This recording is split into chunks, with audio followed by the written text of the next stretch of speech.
Sementara sejumlah desa di Mandailing Natal, Sumatera Utara masih terendam banjir.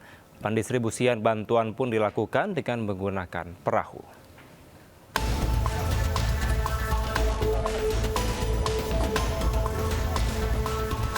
Penyaluran bantuan mulai pangan hingga obat-obatan terus dilakukan untuk membantu korban banjir. Di Mandailing Natal, bantuan terpaksa disalurkan dengan menggunakan perahu. Ini dilakukan lantaran sejumlah desa masih dilanda banjir dan terisolir akibat akses jalan yang masih terputus. Yang kita lihat di sini adalah perumahan yang terendam banjir. Saat ini kita berada di jalur utama. Berada di jalan ada jalan provinsi ya. Sekarang kedalaman ini kurang lebih 2-3 meter ya.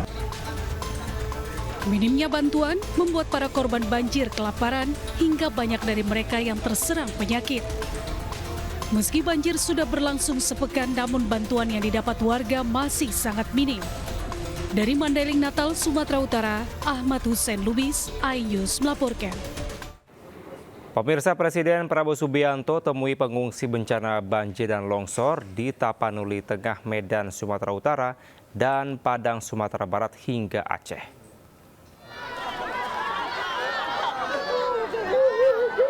Presiden Prabowo Subianto mengecek distribusi bantuan serta dapur umum di posko pengungsi Gor Pandan, Tapanuli Tengah, Sumatera Utara. Presiden Prabowo juga mendengar langsung cerita beberapa pengungsi yang menyelamatkan diri dari banjir bandang dan juga longsor. Presiden pastikan setiap langkah darurat telah ditempuh oleh pemerintah dan distribusi bantuan telah menjangkau seluruh masyarakat yang terdampak banjir bandang serta longsor.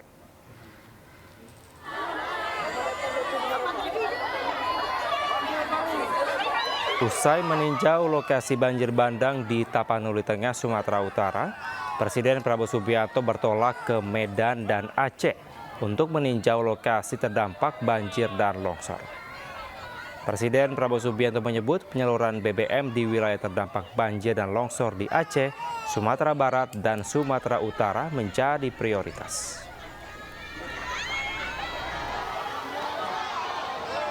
Selanjutnya, Presiden Prabowo Subianto menyapa para pengungsi di Padang Pariaman, Sumatera Barat. Presiden Prabowo juga melihat dapur umum yang ada di posko pengungsian untuk memastikan makanan untuk pengungsi disajikan dengan baik.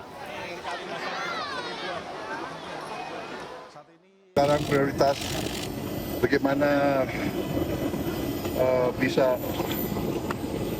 segera kirim bantuan-bantuan yang diperlukan, terutama BBM yang sangat penting. BBM tadi yang dilaporkan ke saya yang sangat penting. Ada beberapa desa yang terisolasi, insya Allah kita bisa tembus. Listrik sebentar lagi saya kira bisa dibuka semuanya.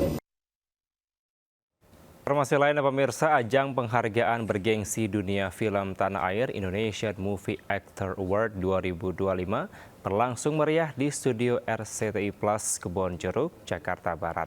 Ajang bergengsi ini hadir sebagai wadah untuk memberikan apresiasi terhadap insan perfilman yang berkontribusi besar bagi perkembangan industri film di Indonesia.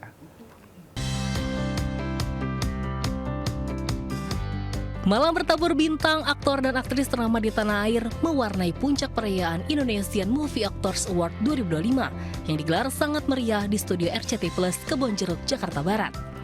Ajang yang telah digelar sebanyak 19 kali ini menghadirkan 15 kategori penghargaan yang terbagi ke dalam 2 kelompok, yaitu 8 kategori terbaik dan 7 kategori terfavorit.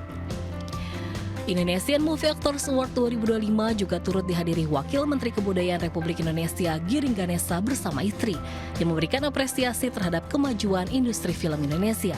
Kementerian Kebudayaan sangat mengapresiasi untuk Indonesian Movie Actor Award.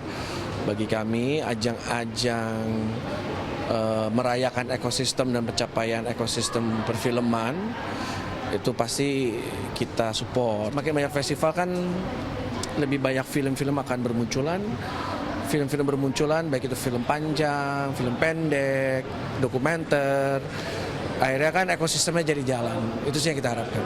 Harapannya ya pastinya mau membuat atau berpartisipasi dalam karya yang bagus dan bisa memberikan acting yang terbaik juga, dan tentunya terus berkembang, terus belajar, terus mencoba. Indonesian Movie Actors Award 2025 bukan hanya sekedar penghargaan, tetapi juga ajang pengakuan terhadap dedikasi, kreativitas, serta pencapaian para insan perfilman di tanah air. Dari Jakarta, Bagus Persiadi dan Hoirudin, iNews melaporkan. Pemirsa, bertema Drive Forward Lifestyle in Motion, pameran tahunan Astra Auto Fest 2025 digelar pada 5 hingga 7 Desember di Tangerang, Banten. Pameran ini untuk memberikan kemudahan layanan dan juga mengakses beragam produk di satu lokasi.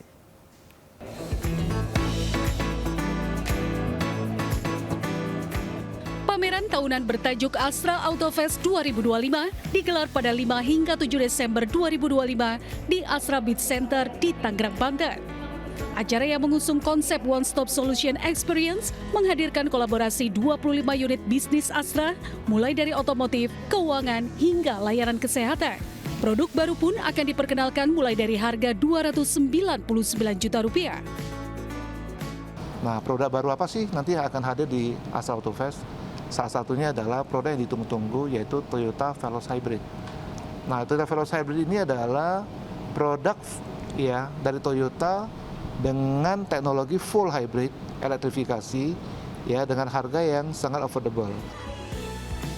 Diharapkan Astra Auto Fest 2025 dapat memperkuat antusiasme masyarakat sekaligus mendorong pertumbuhan industri otomotif nasional melalui pendekatan layanan yang semakin terintegrasi. Dari Jakarta, Abdul Aziz, Suryo, Leman, iNews melaporkan. Pemirsa, Presiden Prabowo Subianto temui pengungsi bencana banjir dan longsor di Tapanuli Tengah, Medan, Sumatera Utara, dan Padang, Sumatera Barat hingga Aceh.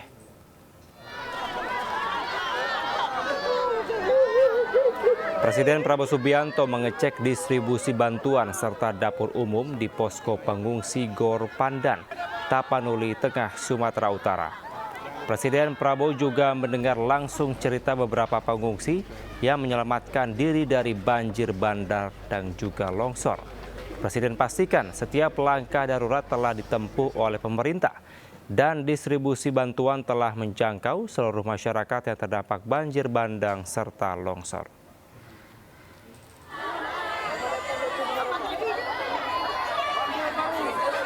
Usai meninjau lokasi banjir bandang di Tapanuli Tengah, Sumatera Utara, Presiden Prabowo Subianto bertolak ke Medan dan Aceh untuk meninjau lokasi terdampak banjir dan longsor.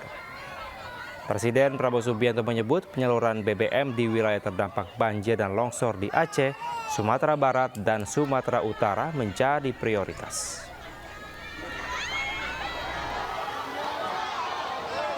Selanjutnya, Presiden Prabowo Subianto menyapa para pengungsi di Padang Pariaman, Sumatera Barat. Presiden Prabowo juga melihat dapur umum yang ada di posko pengungsian untuk memastikan makanan untuk pengungsi disajikan dengan baik. Sekarang prioritas bagaimana bisa segera kirim bantuan-bantuan yang diperlukan, terutama BBM yang sangat penting. BBM tadi yang dilaporkan ke saya yang sangat penting. Ada beberapa desa yang terisolasi, insya Allah kita bisa tembus. Listrik sebentar lagi saya kira bisa dibuka semuanya.